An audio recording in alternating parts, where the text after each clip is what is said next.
So hello everyone, welcome back and this is Mayank Kothari. We are going to start with question number 8 in this video.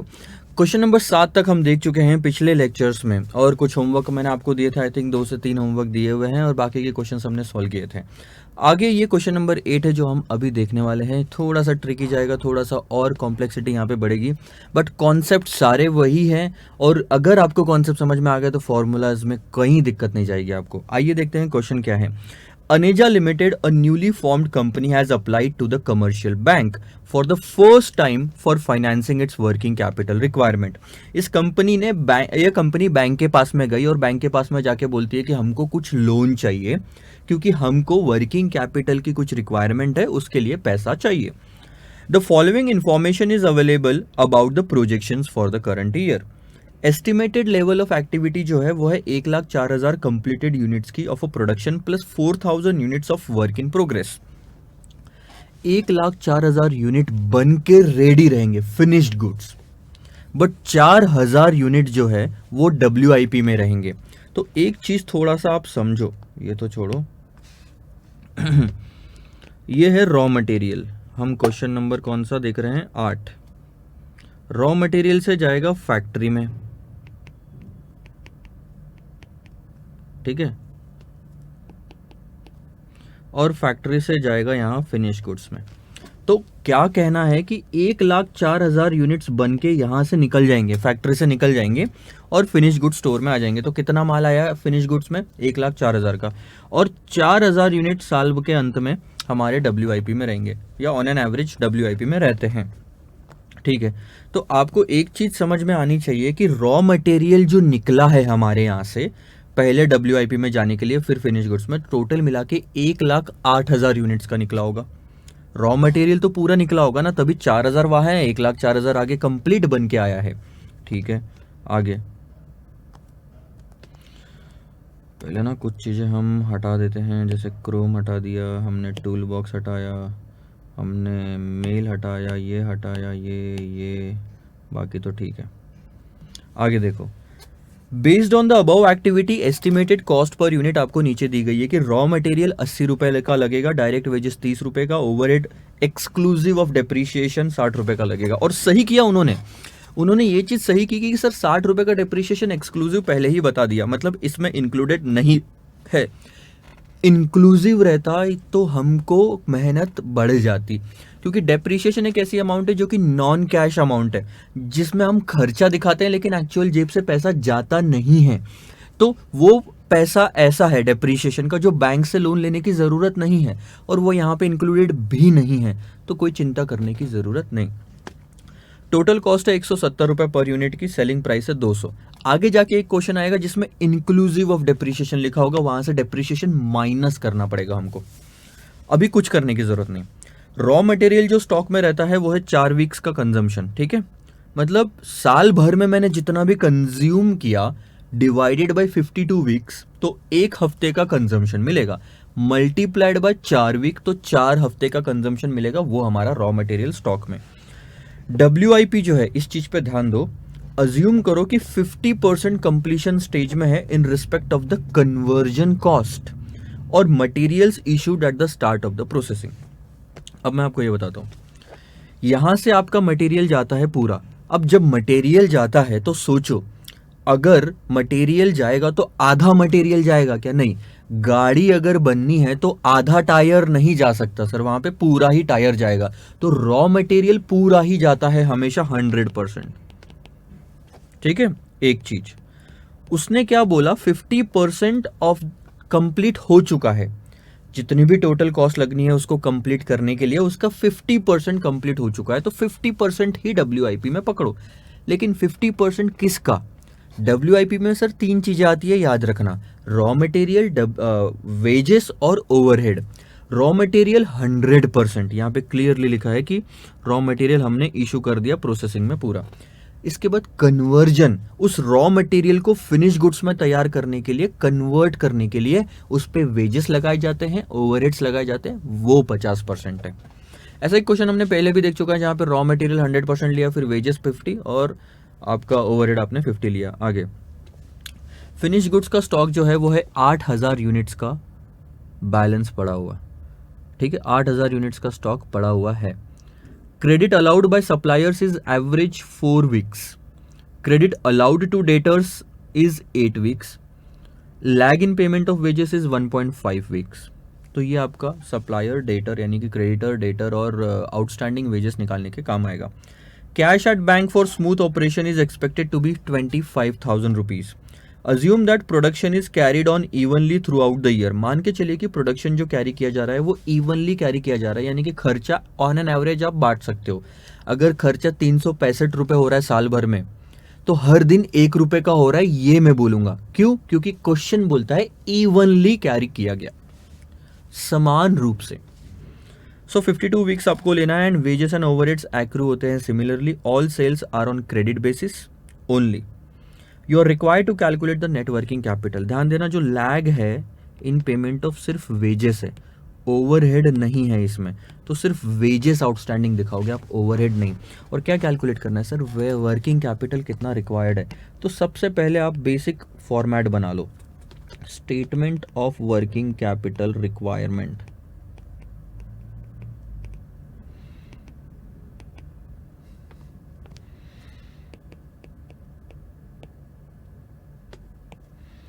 Current assets,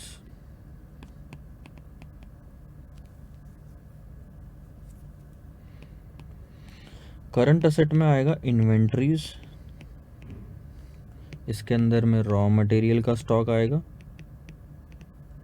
WIP भी दिया हुआ है question में, हमने finish goods की भी बात की थी। उसके बाद आएगा सर डेटर्स, फिर आएगा कैश, और आई डोंट थिंक सो कि प्रीपेड एक्सपेंसेस वगैरह है, छोड़ दिया। टोटल कर लेंगे।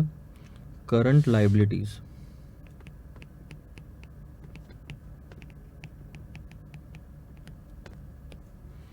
इसके अंदर में आएगा क्रेडिटर्स एक तो, और वेजेस आउटस्टैंडिंग, इसके अलावा ज़्यादा कुछ नहीं है। Raw material, WIP, finish goods, debtors, cash, creditors and wages outstanding. जैसे ही टोटल करेंगे तो आपका यहाँ पे आएगा सर करंट लाइबिलिटी की टोटल आएगी ना, तो यहाँ हम लेंगे net working capital. Safety margin वगैरह कुछ भी नहीं दिया हुआ है क्वेश्चन में, तो उसकी चिंता करने की ज़रूरत ही नहीं है।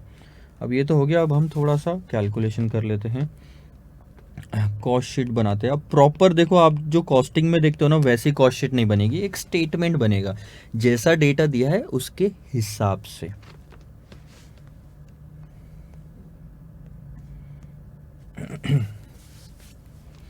अब रॉ मटेरियल आपने कितना कंज्यूम किया ये निकाल लो, निकाल सकते हो क्या?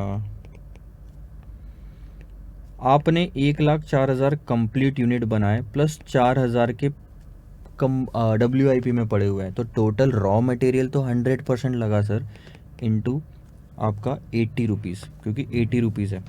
क्या ये मैं सही कर रहा हूँ? बहुत ही सिंपल सा आपका कैलकुलेशन है इसमें। जब आपके रॉ मटेरियल के स्टोर से निकाला गया माल यहाँ से, तो यहाँ से 1,08,000 का रॉ मटेरियल निकला, 4,000 इसमें पड़ा है, 1,04,000 फिनिश गुड्स में तैयार हो गया। कोई दिक्कत? ठीक है, तो ये सर आप ले लो।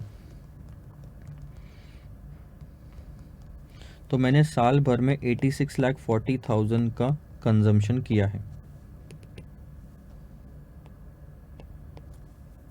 ठीक है, रॉ मटेरियल कंजम्पशन। अब वेजेस कितने लगे मुझे, ये बराबर कैलकुलेट करना पड़ेगा आपको। वेजेस आपको साल भर में देखो 1,04,000 यूनिट तो आपने पूरे बनाए, जब यूनिट्स पूरे बने तो वेजेस भी पूरे लगे होंगे, तो वेजेस की प्राइस कितनी? 30 रुपीज़ है, प्लस 4,000 यूनिट जो है आपने पूरे नहीं बनाए, 50% कंप्लीट है, तो 4,000 इंटू 30 इंटू 50%, क्योंकि पूरा वेजेस नहीं लगा अभी तक, बाकी है कुछ उस पर वेजेस लगना, वो अगले साल लगेंगे या ऐसा। तो अब इसकी टोटल इतना आप खर्चा बियर कर चुके हो।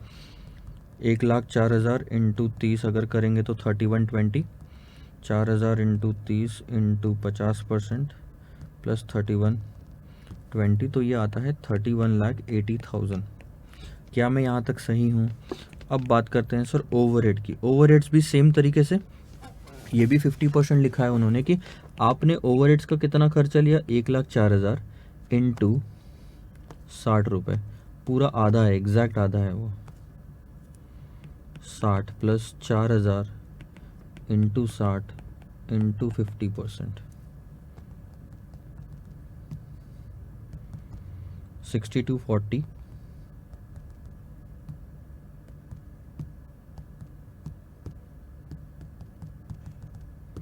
that's 63,60,000, exact double.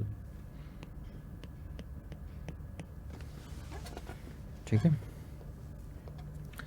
तो अब ये क्या आता है पता है तुमको? दिस इज फैक्ट्री की कॉस्ट, मतलब फैक्ट्री में लगी हुई कॉस्ट। आप ये नहीं बोल सकते कॉस्ट ऑफ प्रोडक्शन, क्योंकि ये इतना पूरा अमाउंट प्रोड्यूस नहीं हुआ है। इसके अंदर अपना प्रोडक्शन भी है और WIP भी है। 86,40,000 प्लस 31,80,000 प्लस 63,60,000, 181,80। अब आप बताओ, अगर मैं इसके अंदर दो चीज़ें हैं, क्या है सर? प्रोडक्शन पूरा जो कंप्लीट हुआ प्लस WIP दोनों है। अब अगर इसमें से मैं WIP निकाल दूं, क्लोजिंग स्टॉक ऑफ WIP,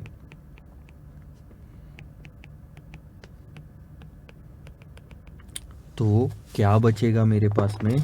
सिर्फ कॉस्ट ऑफ प्रोडक्शन बचेगी।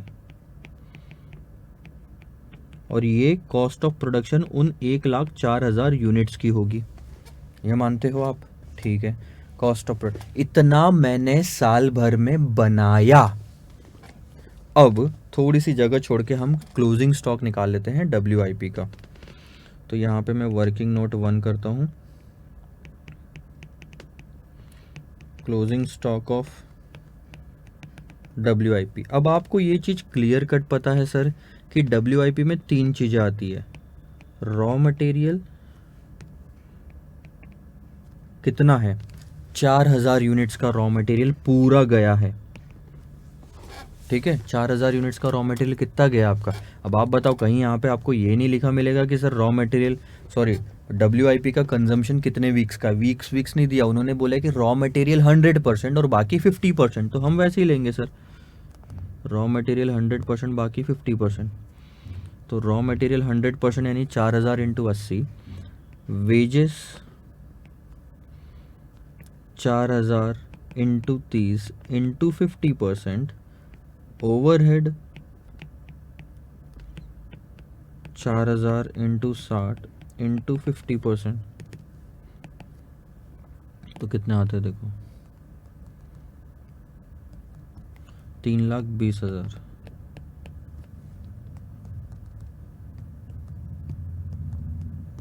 साठ हजार, 1,20,000।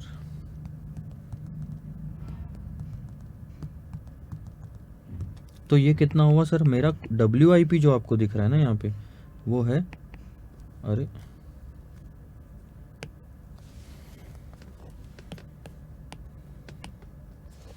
वो है सर, चल नहीं रहा ये तो।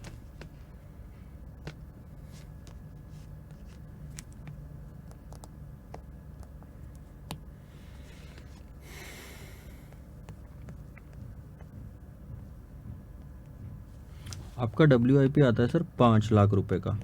तो ये मैं ऊपर ले लेता हूँ कि मेरा इसमें से 5 लाख रुपए का आइटम अभी भी बनना बाकी है, कंप्लीट होना बाकी है। देखो, टोटल जो फैक्ट्री के अंदर माल जाके बना है, बन रहा है, बना है और बन रहा है, वो है 1,81,80,000 का। उसमें से अगर आप WIP निकाल दो, जो बनना बाकी है, तो आपको क्या मिलेगा? जो बन चुका है। तो उसको हम बोलते हैं कि प्रोडक्शन कितना हुआ है, minus 181,80,000, sorry 181,80,000 minus 5 lakh, that's 176,80,000। ठीक है, अब ध्यान दो, इतना आपने साल भर में बनाया। धीरे धीरे मैं आपको बताता हूँ क्या हो रहा है। ये डायग्राम लो, इस डायग्राम में क्या हुआ, आपने यहाँ से 86,40,000, मैं लैक्स में लिख रहा हूँ, 86,40,000 का माल भेजा फैक्ट्री के अंदर में। तो फैक्ट्री के अंदर में 86,40,000 का माल आया। इसके ऊपर में लगे वेजेस, क्योंकि रॉ मटेरियल अपने आप तो फिनिश गुड्स में कन्वर्ट नहीं होगा, कुछ तो उस पर काम करना पड़ेगा। वो था 31,80,000 का वेजेस और 63,60,000 का ओवरहेड।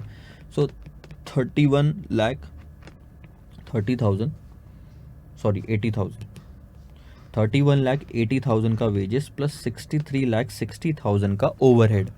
इस तरह से टोटल मिला के माल जो बन रहा है फैक्ट्री में वो है 181,800 का, यानी अब जो माल बना वो है 181.80 लैक्स का। इसके अंदर कुछ WIP है, वो है सर 5 लाख का। जैसे ही 5 लाख आप माइनस करते हो तो आपको पता चलता है कि मेरे यहाँ से निकल के कितना माल गया है, 176.80। तो 1.7680 का माल यहाँ पे आया फिनिश गुड्स का बन के। ठीक है, फिनिश गुड्स का माल बन के आया। अब यहाँ से गया था डेटर्स को। साला जगह होती ना थोड़ी सी तो मज़ा आ जाता। चलो एक काम करते हैं,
इसको मैं ले लेता हूँ नीचे में।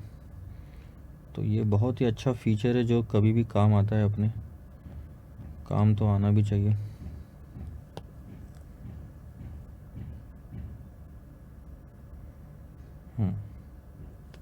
ठीक है, तो ये हमारी सारी कैलकुलेशन यहाँ पे है। और अब मैं यहाँ पे मेरे पास जगह हो गई, तो अब क्या होगा देखो, फिनिश गुड्स के बाद माल बिकेगा डेटर्स को।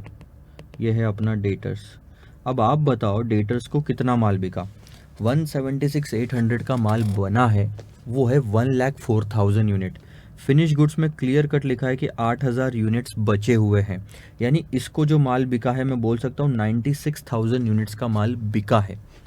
अब ध्यान दो, जब 1,04,000 का माल बन के फिनिश गुड्स के स्टोर्स में आ रहा है और 8,000 का माल वहाँ पे स्टॉक में पड़ा है, तो 8,000 का माल कितने का हुआ? बहुत ही सिंपल सी बात सर, 1,04,000 का माल जो है, यूनिट जो है, इसकी कीमत कितनी? 176,800। कॉस्ट ऑफ प्रोडक्शन कितना है सर आपका? 176,800। इसमें से आप एक चीज़ माइनस कर दो, closing stock of finished goods. बहुत ही सिंपल, आप ये माइनस कर दो इसमें। Working note 2, closing stock of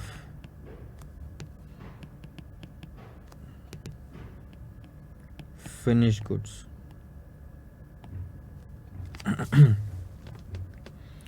तो ये कितना हो जाएगा आपका?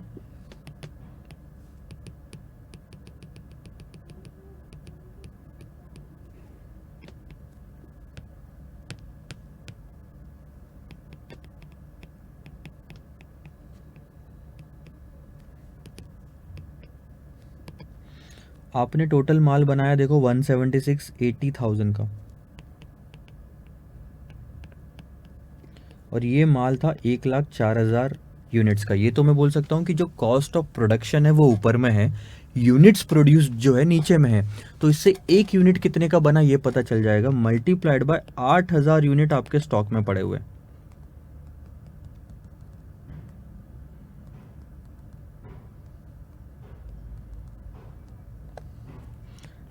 13,60,000 यूनिट्स। एक सेकंड होल्ड करना।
Extremely sorry for the delay, थोड़ा सा टेक्निकल प्रॉब्लम आ गया, तो मेरे यहाँ पे कुछ चीज़ें जैसे फिल कर रही थी सिस्टम में, तो मेरे को पता चल गया कि ये बंद होने वाला है, that's why I put it on hold.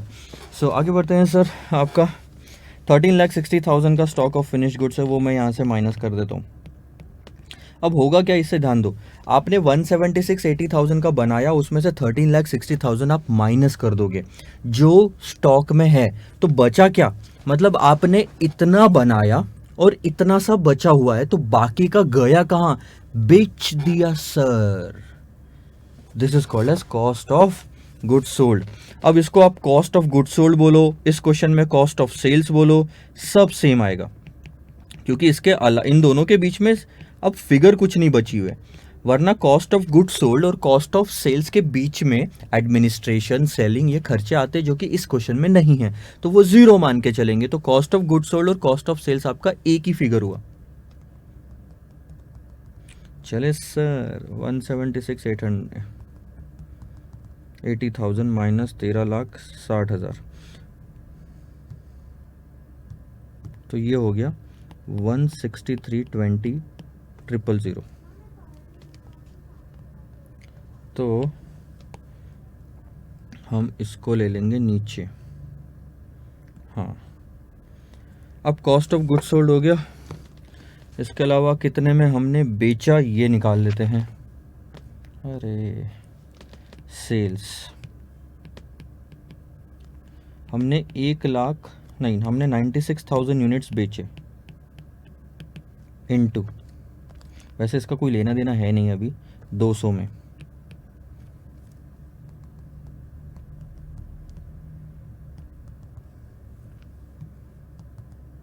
तो ये आता है 192,000। सो 163,20, तो आपका प्रॉफिट हो गया 28,80,000 का प्रॉफिट। एक सेकंड ना, इसको मैं लगा लेता हूँ चार्जिंग पे।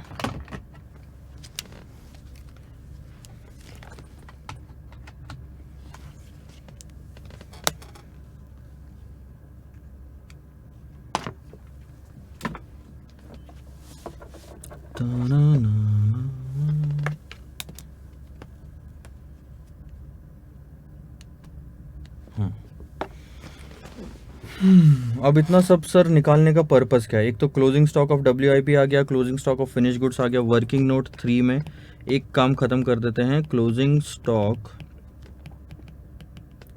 ऑफ रॉ मटेरियल, ठीक है।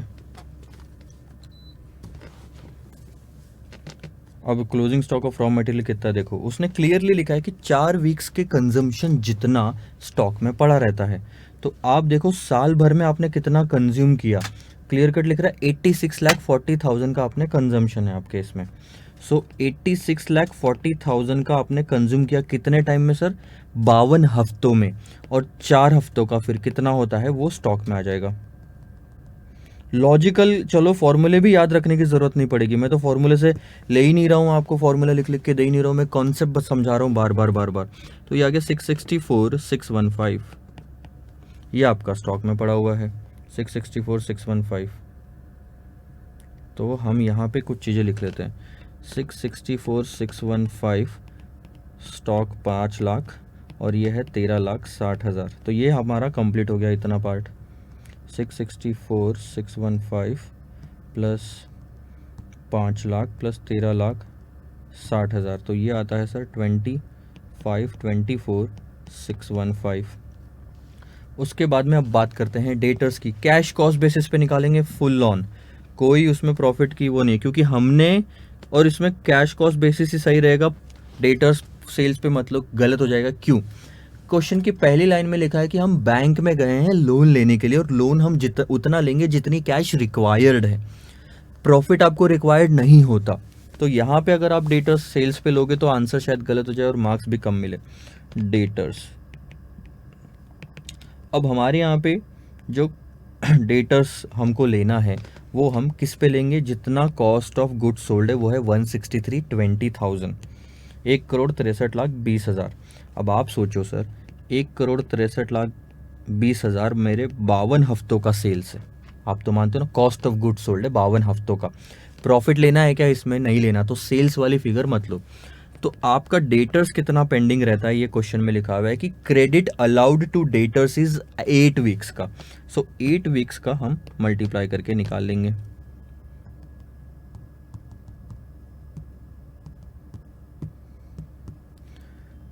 $25,10,769। सो 25,10,769। उसके बाद में क्वेश्चन में कैश का कुछ बैलेंस लिखा है, वो है 25,000 का। ये टोटल कर लो, 25, 24, 6, 1, 5 प्लस 25, 10, 7, 6, 9 प्लस 25,000। So that's 50,60,384। ठीक है। क्रेडिटर्स पे ध्यान दो आप, क्रेडिटर्स पे कि क्रेडिटर्स कितने हैं। वर्किंग नोट 5 क्या लिखा है देखो, credit allowed by supplier is average 4 weeks. अब आप सप्लायर, किस चीज का सप्लायर है ये? इसने क्या सप्लाई किया है हमको? Raw material. साल भर में रॉ मटेरियल कितना लगा है? 1,08,000 यूनिट्स का रॉ मटेरियल हमने इससे खरीदा है। ओपनिंग स्टॉक क्लोजिंग स्टॉक में सेम मान के चल रहा हूँ, इसीलिए उसको नहीं कंसिडर करते हम। सो साल भर में 1,08,000 का सेल्स, 1,08,000 का हमको रॉ मटेरियल लगा है इनटू 80 रुपीज़, तो वो और कुछ नहीं 86,40,000 होगा। क्योंकि जब ओपनिंग स्टॉक और क्लोजिंग स्टॉक सेम होता है तो सर कंजम्पशन ही परचेसेस बन जाता है। तो आप बोलोगे सर यहाँ पे 86,40,000 नहीं लेना चाहिए, यहाँ तो न्यूमरेटर में परचेसेस आना चाहिए। यस सर, ये परचेसेस ही है। सर ये तो कंजम्पशन है। अरे मैं बोल रहा हूँ purchases is equal to consumption. क्यों sir? Opening stock is equal to closing stock. हम अज्यूम करके चल रहे क्योंकि क्वेश्चन में नहीं दिया, तो हर क्वेश्चन में नॉर्मली हम यही अज्यूम करके चलेंगे जहाँ पे क्लैरिटी नहीं है। तो यही हमारा परचेस बन गया, यही हमारा कंजम्पशन था।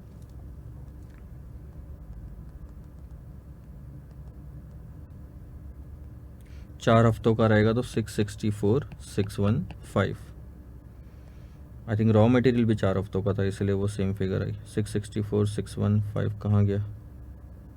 अबे हाँ। सो क्रेडिटर्स आ जाएंगे 664,615। अब वेजेस आउटस्टैंडिंग निकालना है, तो आपके टोटल वेजेस कितने हैं साल भर के? 31,80,000 के वेजेस है।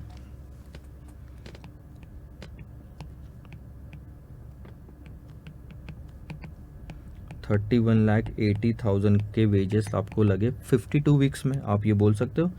तो वेजेस आउटस्टैंडिंग कितना बोला है क्वेश्चन ने हमको? 1.5 वीक्स का वेजेस आउटस्टैंडिंग रहेगा सर।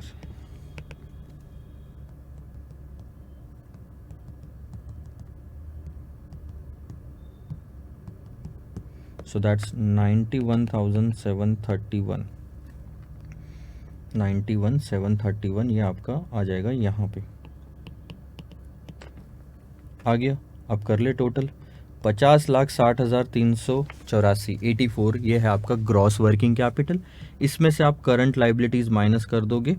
664,615 माइनस 91,713, 91,713, तो आपका बैलेंस आएगा सर 43,04,056।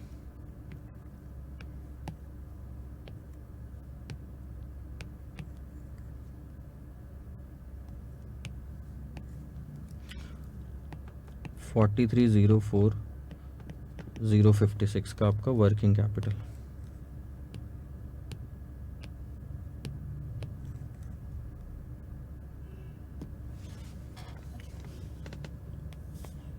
एक बार चेक कर लेते हैं। 6, 5, 13 डेटर्स भी आ गए, ये भी आ गए, ये भी आ गए। फाइनल आंसर आपका आ गया। अब इसमें कहीं गलती होगी कुछ कैलकुलेशन, तो वो हम एक बार चेक कर लेंगे इंस्टीट्यूट के आंसर के साथ, और आपको भी मैं बता दूंगा ताकि आपको एक ना सेटिस्फैक्शन हो जाए। कहाँ है ये सारी स्लाइड्स आपके पास में भी आएगी, तो सोचने की उतनी दिक्कत नहीं रहेगी आपको। कॉन्फ्रेंजा स्लाइड्स, वर्किंग कैपिटल, यूनिट 1, कौन सा क्वेश्चन चल रहा है? 8 नंबर का क्वेश्चन है ये हमारा। तो ये अनेजा लिमिटेड का क्वेश्चन है। देखते हैं, कुछ वेरिएशन आ सकते हैं, मेरे को ऐसा लग रहा है वर्किंग कैपिटल के कैलकुलेशन में। सो देखो, वर्किंग कैपिटल आपका जो क्वेश्चन में दिया हुआ आंसर 4252,913 है, हमारा कितना है 4304,056। अब कहीं ना कहीं गलती हुई है, या तो वो इंस्टीट्यूट के मटेरियल में या तो हमारे इसमें रहने के ज़्यादा चांसेस होते हैं। 91,731 देखो आपने ये अमाउंट तो सही ली है, अभी पता चल जाएगा कहीं मेरे से गलती हुई होगी तो, ठीक है। और 715,740 आपका क्रेडिटर्स आ रहा था। अच्छा, इन्होंने क्रेडिटर्स कैसे लिया है? हमारा अलग, इनका अलग आ रहा है। Annual cost of production, raw material, stock, work in progress, creditors for wages. Material consumed 83,20,000, 3,20,000 और उन्होंने closing stock of raw material लिया। अब देखो, इन्होंने इस क्वेश्चन में ये चीज़ ले ली कि closing stock of raw material 664,615 है। बहुत सारे क्वेश्चन में क्या किया है, ओपनिंग और क्लोजिंग को सेम माना है, इसलिए वो चीज़ नहीं लिया। अब इस क्वेश्चन में जो ये डिफरेंस आ रहा है क्रेडिटर्स में, ये दोनों तरीके से आंसर सही है, गलत नहीं है। बहुत सारे क्वेश्चन जो अब तक हमने किए इंस्टीट्यूट के मटेरियल में, आपको दो तरीके के आंसर्स मिलेंगे, तो आप कंफ्यूज्ड ज़रूर हो जाओगे उसमें। तो मैं आपको एक चीज़ बता रहा हूँ यहाँ पे, लॉजिकली क्या होता है कि अगर आप ओपनिंग स्टॉक 0 मानो तो साल भर में कंज्यूम किया 86,40,000 का, प्लस स्टॉक पड़ा है 664 का, तो टोटल आपने खरीदा 93 लाख का, आप ये बोलोगे। और फिर उन्होंने 93 lakh divided by 52 weeks into 4 किया। हमने क्या किया सर, ओपनिंग स्टॉक और क्लोजिंग स्टॉक को सेम माना। अब क्योंकि क्वेश्चन में क्लियर कट कहीं पे भी नहीं लिखा हुआ है कि सर ओपनिंग स्टॉक 0 है, ठीक है, ओपनिंग स्टॉक 0 है, ये कहीं पे भी नहीं लिखा हुआ था, इसीलिए। हाँ, एक चीज़ है, अब यहाँ पे मेरे को मेरी गलती समझ में आ गई। मेरी गलती क्या थी, और ये नॉर्मली सबसे गलती होगी, एक वर्ड है सिर्फ एक, न्यूली फॉर्म्ड कंपनी, यानी कि ये कंपनी नई है, और अगर ये कंपनी नई है तो ओपनिंग स्टॉक ऑटोमेटिकली 0 होगा, ये मान के चलना पड़ेगा। Opening stock is equal to closing stock नहीं हो सकता। तो सर क्लियर कट है, I am really very sorry for this कि मैंने वो न्यूली फॉर्म्ड कंपनी वाला जो वर्ड था वो पकड़ा नहीं और छूट गया। तो अब यहाँ पे आपके थोड़े से कैलकुलेशन ज़रूर बदलेंगे। तो रॉ मटेरियल का स्टॉक तो ठीक है, ये बदल जाएगा। एक एक करके हम चीज़ें ले लेते हैं। क्या था ये, डेटर्स ना, ठीक है। 16320 की जगह ये आएगा 16320,000 प्लस 664,615 का स्टॉक। आपको समझ में आ रहा है क्या है? डेटर्स नहीं रे, डेटर्स थोड़ी होता है, क्रेडिटर्स कैलकुलेट करना है अपन को। 86,40,000 क्रेडिटर्स आप कैलकुलेट करते हो सर परचेसेस पे, ठीक है। परचेसेस कैसे निकालते हैं, cost of goods sold is equal to opening plus purchases minus closing, ठीक है। और हमको चाहिए सिर्फ सर क्लोजिंग, ध्यान देना, हमको चाहिए सिर्फ सर क्लोजिंग। तो cost of goods sold is 86.40, opening 0, purchase निकालना है, क्लोजिंग इज 6.645। तो जब ये 6.645 इधर जाएंगे तो इसमें ऐड हो जाएंगे, जो कि आएगा आपका परचेसेस, बिकॉज ओपनिंग तो 0 हो गया। सो परचेस की टोटल आएगी आपकी 86,40,000 plus closing stock of raw material भी हमने खरीदा, तो 664,615, ठीक है, यही आ रहा था ना, 664,615 रॉ मटेरियल। तो अब आपकी ये फिगर क्रेडिटर की बदल जाएगी। सही पकड़ा है क्वेश्चन ने।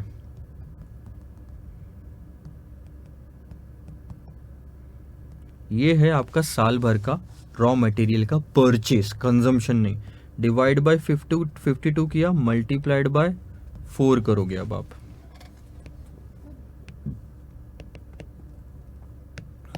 तो आपका आंसर आएगा 7,15,730, सॉरी 740। अब ये मैं ले लूँगा ऊपर में, 7,15,740, ये भी फिगर आपकी बदलेगी। और क्या है हम देख लेते हैं एक ही बार में, ठीक है। वर्किंग कैपिटल में और कहीं चेंजेस होंगे तो वो भी हम कर लेंगे। बाकी देखो, raw material, work in progress, finish goods, receivables और कैश एंड बैंक बैलेंस बाकी सब कुछ सेम है। तो एक बार टोटल करके देखते हैं और मैच कर लेंगे इससे। सिर्फ क्रेडिटर्स का बैलेंस अपना बिगड़ा था।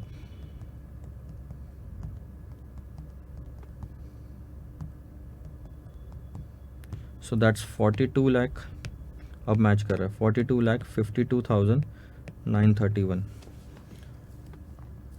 खत्म।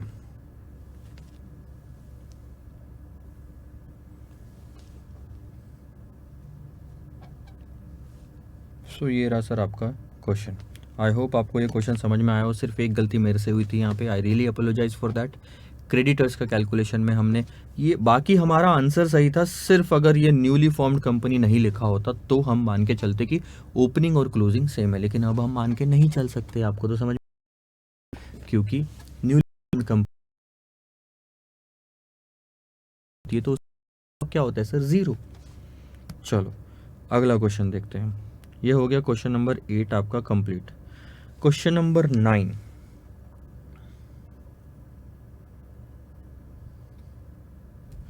क्वेश्चन नंबर 9 सर इजी है, ये आपके लिए होमवर्क जाएगा। सिर्फ इसमें लिखा हुआ है चीज़ें, बाकी सारी चीज़ें हम कंप्लीट कर चुके हैं। जैसे कि अगर आप देखोगे तो हम ऐसा एक क्वेश्चन देख चुके हैं जहाँ पे expected ratios of cost to selling price, raw material 60%, direct wages 10 और 20 था, तो टोटल 90% आ रहा था। बाकी 10% का प्रॉफिट था, तो 100% आपका ये बन रहा था। ठीक है, टोटल नंबर ऑफ यूनिट आपको 60,000 दिए, तो 60,000 को आप और नीचे में प्राइस भी दी हुई है आपको। याद होगा तो 5 रुपये प्राइस थी सेलिंग प्राइस, तो 5 रुपये से मल्टीप्लाई करोगे 3 लाख सेलिंग प्राइस होती है। फिर उसका आप अगर 60% निकालोगे तो 1,80,000। वैल्यूज़ भी काफ़ी कुछ मैच कर रही है आपकी।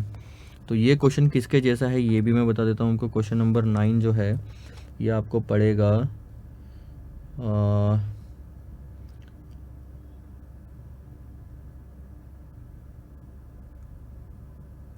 क्वेश्चन नंबर 3 जैसा। क्वेश्चन नंबर 3 में भी 60, 10 और 20% है, और सेलिंग प्राइस भी 5% है।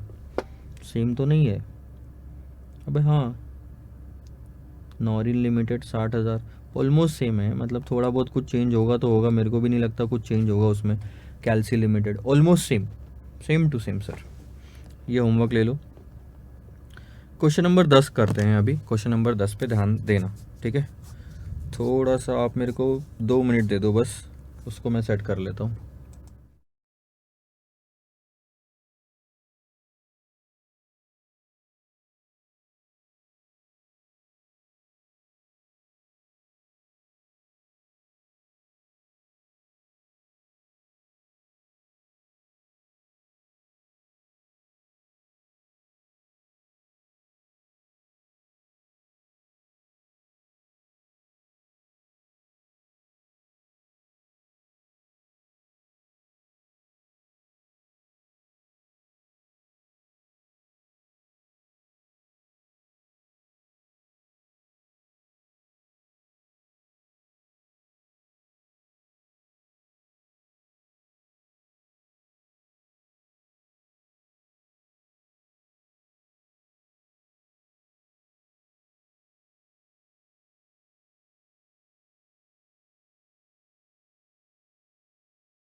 सो ध्यान देना। A company is considering its working capital investment and financial policies for the next year. अगले साल के लिए ये वर्किंग कैपिटल में कितना पैसा लगाना है और कहाँ से ये पैसा लेके आना है ये देख रही है। 2 चीज़ें आप इसमें ध्यान देना कि वर्किंग कैपिटल में इन्वेस्टमेंट कितना होना चाहिए और वो पैसा लाना कहाँ से है। For the next year, estimated fixed assets and current liabilities for the next year is 2.60 crore and 2.34 crore respectively. Estimated sales और EBIT जो है ये डिपेंड करता है करंट असेट के इन्वेस्टमेंट पे, particularly inventories and book debts. The financial controller of the company is examining the following alternative working capital policies. अब आपको 3 तरह की वर्किंग कैपिटल पॉलिसी दी है।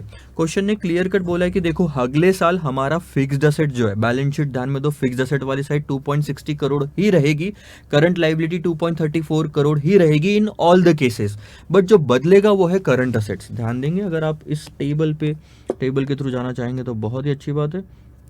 यहाँ से मैं मार्किंग करता हूँ क्वेश्चन नंबर 10 है, 8 9 हाँ 10, क्वेश्चन नंबर 10। सो अब अगर एक बैलेंस शीट होती है, इसमें होता है sir fixed assets, current liability. Question clearly बोल रहा है कि 2.6 और 2.34 करोड़ रहेगा फिक्स्ड असेट्स, लेकिन ये कितना रहना चाहिए करंट असेट्स, ये थोड़ा सा दिक्कत की बात है। ठीक है, ये कितना रहना चाहिए ये थोड़ी दिक्कत की बात है ना। करंट असेट की 3 पॉलिसीज क्वेश्चन में दी गई है आपको कि हम कंजर्वेटिव होके चले तो 4.50 करोड़ रुपए इन करंट असेट में इन्वेस्टमेंट करेंगे, उससे सेल्स होगा 12.30 करोड़ का, और हम अर्निंग बिफोर इंटरेस्ट टैक्स जो कमाएंगे वो है 1.23। इसी तरह से मॉडरेट में भी इतना इन्वेस्टमेंट करो तो इतना सेल और इतना ईबीआईटी, अग्रेसिव में इतना इन्वेस्टमेंट करो तो इतना सेल और इतना ईबीआईटी। सो आपको दिख रहा है कि अगर इन्वेस्टमेंट करंट असेट में कम हो रहा है तो सेल्स भी कम हो रहा है और ईबीआईटी भी कम हो रहा है। After evaluating the working capital policy, अब ये वर्किंग कैपिटल वाली बात होगी कि वर्किंग कैपिटल में कितना लगना, इसके बाद ये पैसा लाना कहाँ से ये भी ध्यान देना। The financial controller has advise the adoption of moderate working capital policy. कौन सी वाली सर, इस तीनों में से हम मॉडरेट फॉलो करेंगे, यानी कि वर्किंग कैपिटल में इन्वेस्टमेंट होगा 3.90 करोड़ का, जिससे सेल्स होगा 11.5 करोड़ का, और उसके बाद 1.15 करोड़ का EBIT. Company is now examining the use of long-term and short-term borrowings for financing its assets. अब ये पैसे लेके तो आना पड़ेगा, कहीं से तो लेके आना पड़ेगा ना। ऐसे आपने बोल दिया कि 3.90 करोड़ डालेंगे तो पैसे छत से थोड़ी आएंगे, पैसे कहाँ से लाओगे? इसके लिए आप उधार लोगे, लोन लोगे। लोन जो होता है वो लॉन्ग टर्म भी लेके आ सकते हो आप बैंक से, और शॉर्ट टर्म का भी हो सकता है। जो 12 महीने के अंदर पेमेंट करना पड़ता है उसको शॉर्ट टर्म बोरोविंग्स बोलते हैं, और जो 12 महीने के ऊपर चले जाता है जिसका बैलेंस, जैसे कि long term loan, share capital, preference and all that, तो ऐसे टाइम पे उसे लॉन्ग टर्म लोन कहा जाता है या बोरोविंग्स कही जाती है। Company will use 2.50 crore of the equity fund, 2.5 crore का तो इक्विटी इस्तेमाल हो जाएगा।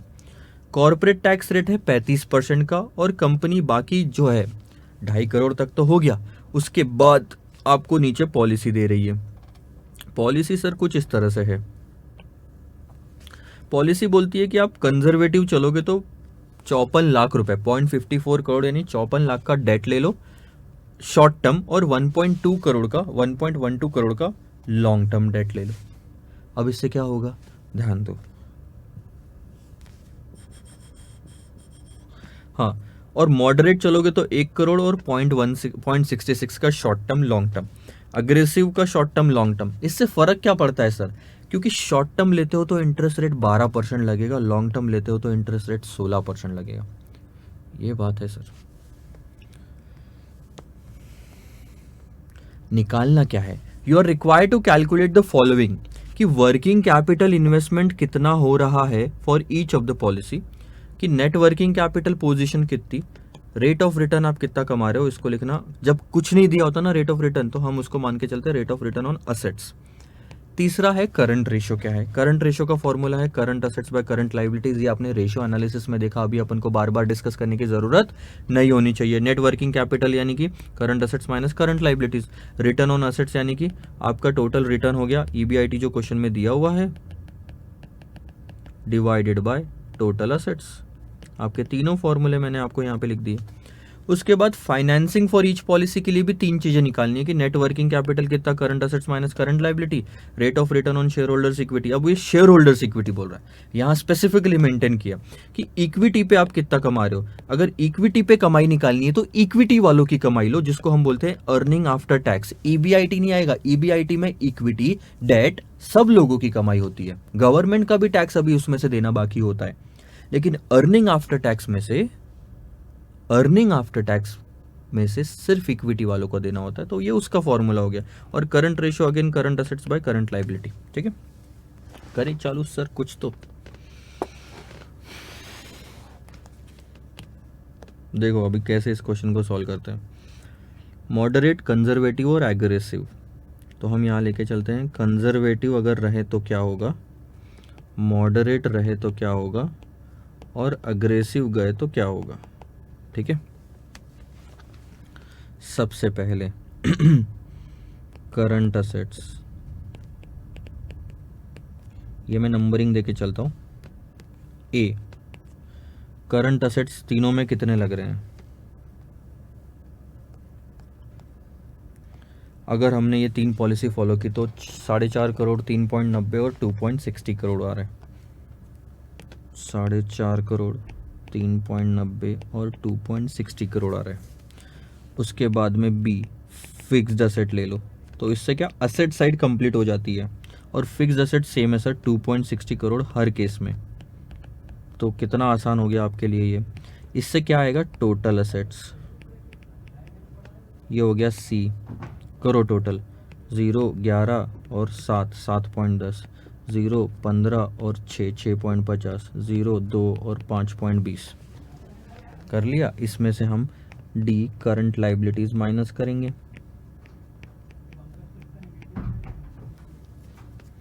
करंट लाइबिलिटीज आपको भी दी हुई है कंफर्म 2.34 करोड़ की।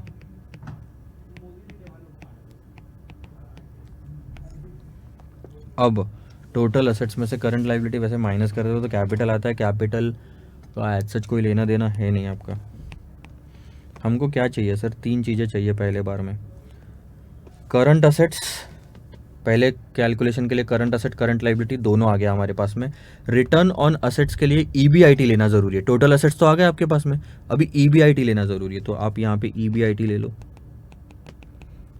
Sales, rate of return on sales, total assets निकालना है या सेल्स निकालना है। अच्छा क्वेश्चन है ना, क्लियर कट नहीं लिखा है कि अब किस पे निकालना है। अब हम टोटल असेट्स पे भी निकाल सकते हैं, सेल्स पे भी निकाल सकते हैं, कि कौन सा रेट ऑफ रिटर्न है ये नहीं दिया हुआ है। सो आप दोनों में से कोई भी एक लो, लेकिन नोट दो, नोट दोगे तो सही रहेगा। तो मैं रेट ऑफ रिटर्न लेता हूँ, हमारे क्वेश्चन में जो दिया हुआ है उसके हिसाब से। ईबीआईटी जो है 1.23, 1.15 और 1,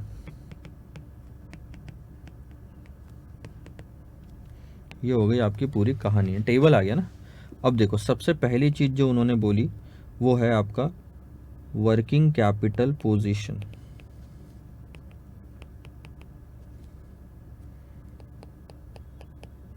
और वो कैसे निकालोगे, current assets minus current liability, खत्म।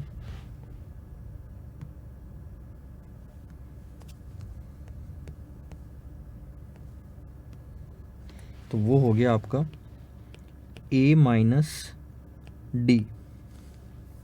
करो 4.5, बहुत आसान है ये, क्वेश्चन में ऑलरेडी दिया हुआ था। 2.16, 1.56, 0.26, ठीक है। उसके बाद सेकंड, रेट ऑफ रिटर्न,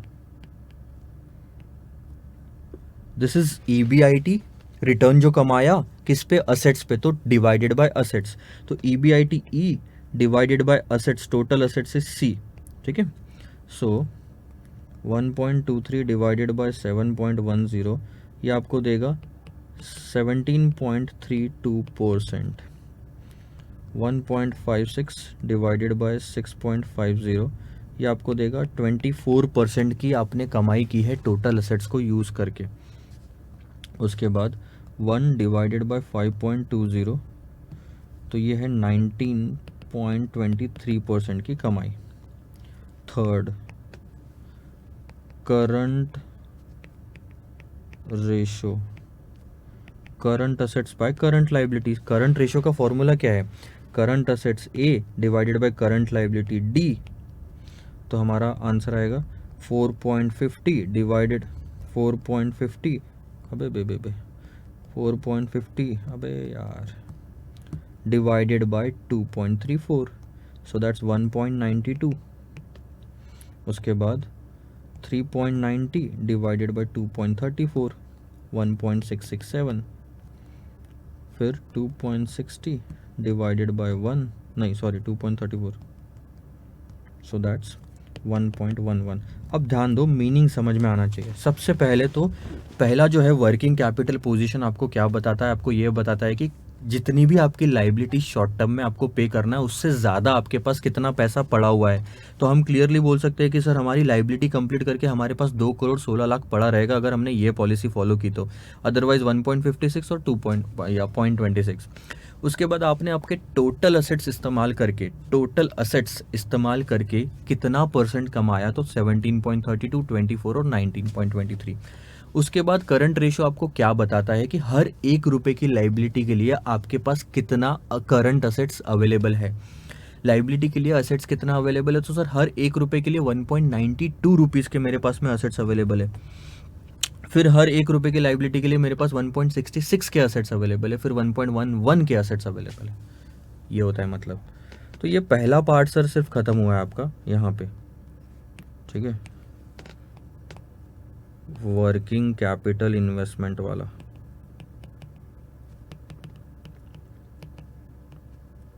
अब ध्यान दो, थोड़ा सा बी लंबा रहेगा, फाइनेंसिंग पॉलिसी, कि पैसा कहाँ से लाना।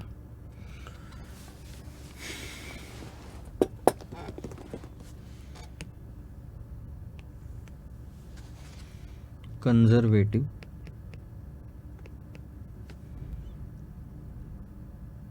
Moderate, aggressive.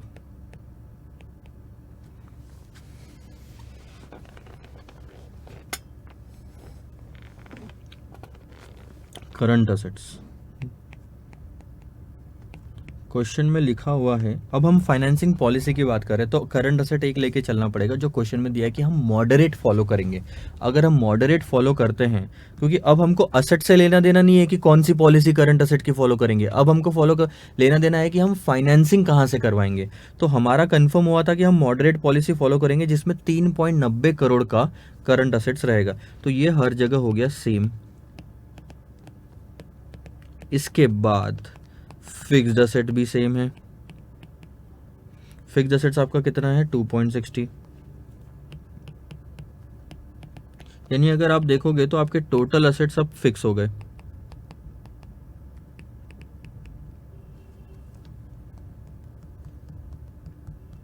$6.50 करोड़ के,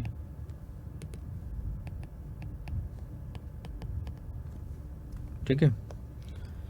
डी, अब ये असेट साइड होगी, लाइबिलिटी साइड ले लेते। लाइबिलिटी में देखो क्या क्या आएगा, ये पूरी असेट साइड होगी, या पूरी लाइबिलिटी साइड लेंगे। इक्विटी, लॉन्ग टर्म फंड्स भी है, शॉर्ट टर्म फंड्स भी है, और एक चीज है याद करो, करंट लाइबिलिटी। सो सबसे पहले आप ले लो इक्विटी, उसके बाद ले लेना, उसके नीचे आएगा, इमेजिन करो balance sheet, long term funds, उसके नीचे आएगा शॉर्ट टर्म फंड्स, और उसके बाद आएगा आखिरी करंट लाइबिलिटी।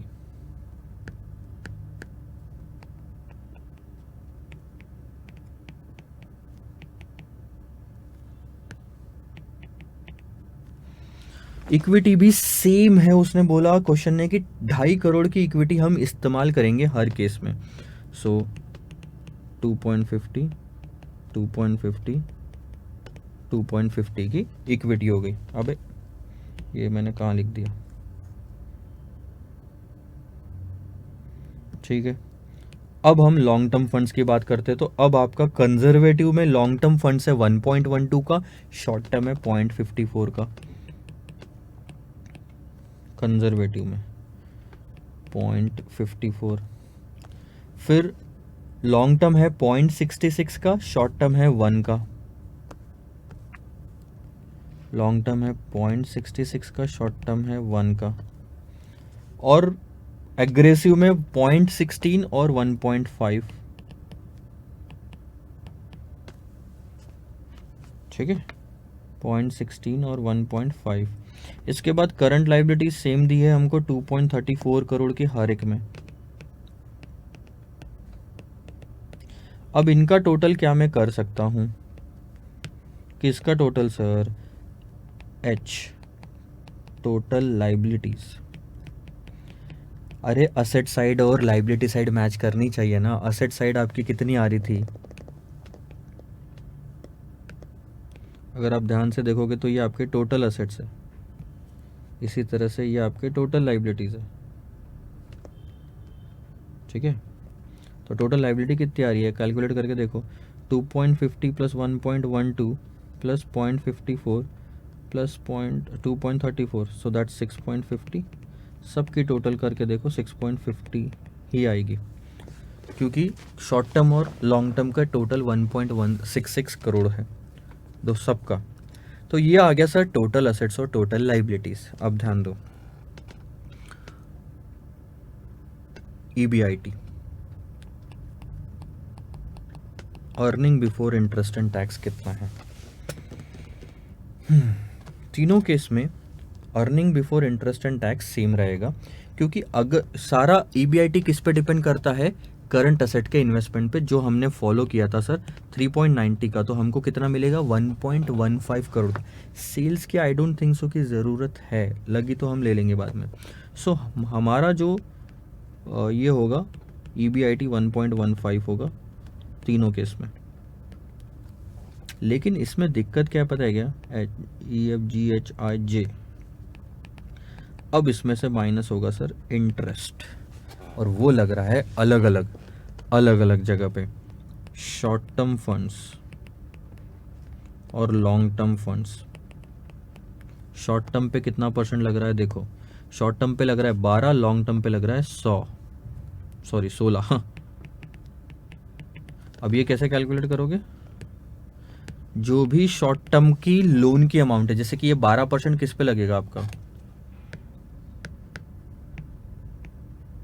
ये जो 12% है ये किस पे लगेगा, शॉर्ट टर्म के फंड्स पे, जो कि ये 0.54 लैक्स है, और 1.12 लॉन्ग टर्म है तो उस पे 16% लगेगा। ये आता है 0.0648।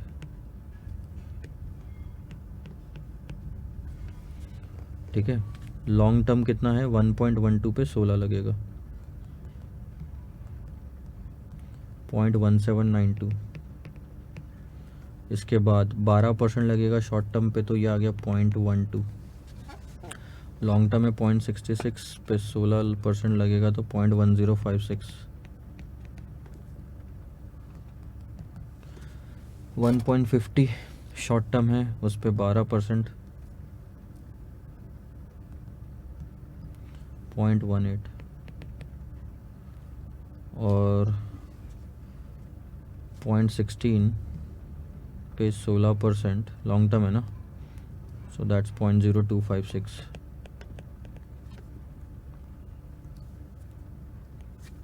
तो ये आ जाएगा आपका EFGHIJ के अर्निंग बिफोर टैक्स। मानते हो, करें total 1.15 minus 0.0648 minus 0.1792, so this is 0.906। फिर 1.15 minus 0.12 minus 0.1056, this is 0.9244। 1.15 minus 0.18 minus 0.0256, so that's 0.9444। ठीक है, अर्निंग बिफोर टैक्स हो गया। IJKL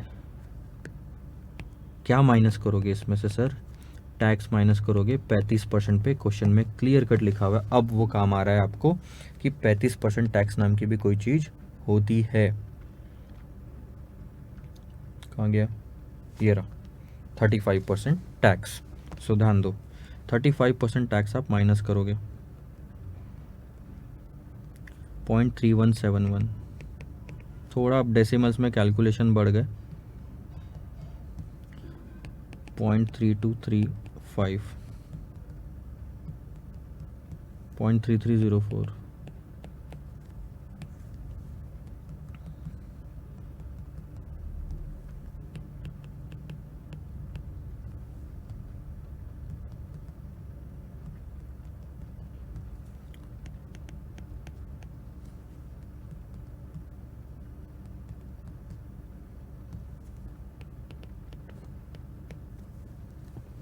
तो ये हो गया आपका JKLM। Earning after tax. ये क्यों निकाला? सेकंड वाला पार्ट आपका ये बोलता है कि sir rate of return on equity बताओ। इक्विटी बताने के लिए इक्विटी वालों की अर्निंग ज़रूरी थी, जो कि हमने ये निकाली। अब आते हैं मेन मुद्दों पे। पहला पार्ट, वर्किंग कैपिटल अगेन कितना होगा आपका।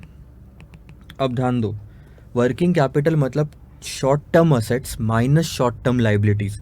अब यहाँ पे सिर्फ करंट असेट्स और करंट लाइबिलिटी नहीं है, करंट लाइबिलिटीज में दो चीजें आएंगी। एक तो क्रेडिटर्स आपके जो करंट लाइबिलिटी के 2.34 करोड़ है, दूसरा कैलकुलेशन जो आपका आएगा वर्किंग कैपिटल में वो है सर शॉर्ट टर्म फंड्स, क्योंकि ये भी 12 महीनों के अंदर का पेमेंट आता है, इसीलिए शॉर्ट टर्म है। शॉर्ट टर्म करंट लाइबिलिटी के अंदर में आ जाएगा, शॉर्ट टर्म इसीलिए कहते हैं उसे। तो ये आपका करंट लाइबिलिटी का हिस्सा बन जाएगा, यानी कि आपका वर्किंग कैपिटल होगा current assets minus current liabilities minus short term liabilities बोल सकते हो आप, ठीक है। तो यहाँ मैं कैलकुलेशन क्या करूँगा, ध्यान देना। करंट असेट से A minus F minus G, A minus F minus G, so A minus F minus G करो total 3.90 minus F 0.54 minus G 2.34, that's 1.02। फिर 3.90 minus 1 current liability short term funds है minus 2.34, so that's 0.56। फिर 3.90 minus 1.50 minus current liability 2.34, so that's 0.06 only, बहुत कम बचता है यहाँ पे। तो सेकंड, रिटर्न ऑन इक्विटी। तो क्या रिटर्न ऑन इक्विटी क्या होता है सर? आपका रिटर्न ऑन इक्विटी यानी कि earning after tax divided by equity कितना है आपके कंपनी में। तो वो कैसे कैलकुलेट करते हो? देखो, अर्निंग आफ्टर टैक्स से आपका सबसे आखिरी में दिया हुआ ये है जो एम, ठीक है, आपको दिख रहा होगा ये एम डिवाइडेड बाय इक्विटी कहाँ है आपके इसमें, ये रही, सॉरी ये डी में जो लिखी है वो equity, so M divided by D. M divided by अगर डी करोगे आप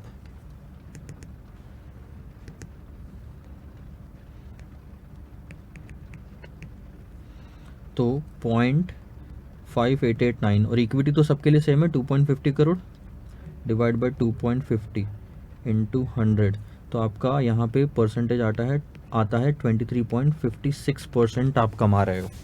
उसके बाद 0.6609 डिवाइड बाय 2.50, तो यहाँ 24.04% कमा रहे हो। और 0.6136 डिवाइड बाय 2.50, सो यहाँ आप 24.54% कमा रहे हो।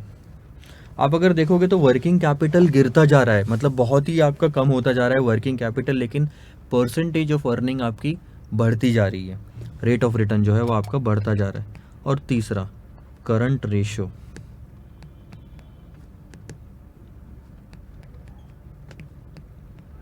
करंट रेशियो क्या होता है sir? Current assets divided by current liabilities होता है, और करंट लाइबिलिटीज का मतलब होता है शॉर्ट टर्म जितने भी लाइबिलिटीज है, इसमें हमारा करंट लाइबिलिटीज और इस वाले पार्ट में शॉर्ट टर्म फंड्स भी आएगा। ये चीज़ ध्यान देना, इतना पार्ट बहुत ही इंपॉर्टेंट है। तो करंट असेट है A divided by F plus G, तो आप करो total A divided by F plus G. F plus G कितना हो रहा है sir? 0.54 plus 2.34, that's 2.88, so 3.90 divided by 2.88, 1.35 आ रहा है ये वाला पार्ट। क्वेश्चन काफ़ी बड़ा हुआ ना। फिर 3.34, 3.90 डिवाइड बाय 3.34 करोगे तो 1.17 आ रहा है।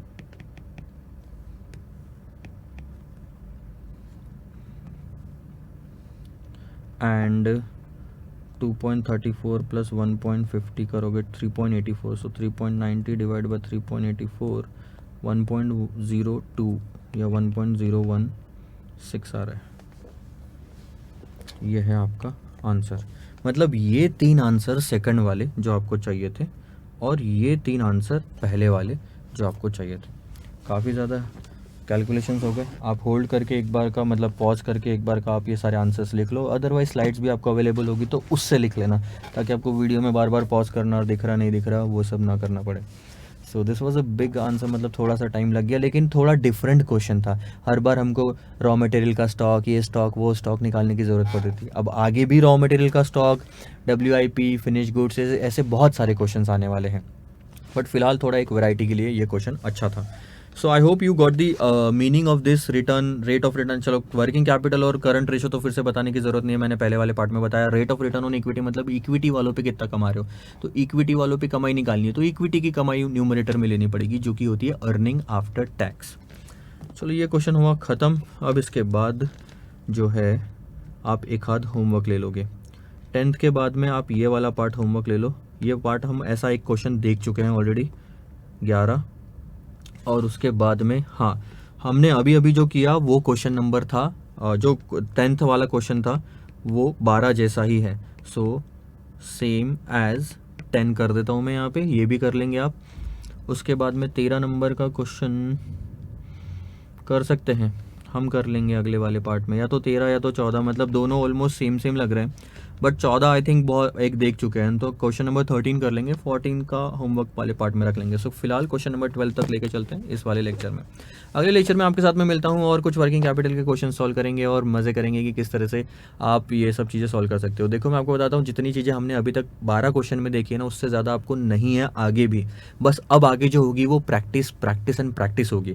सो ये जो सारे फॉर्मूलेज कॉन्सेप्ट्स है ये रिवाइज होते जाएंगे हर क्वेश्चन में, तो कॉन्सेप्ट पे ध्यान देना, आंसर्स पे नहीं। All the best, solve the homeworks and match it with the answers given in the slides. Bye bye.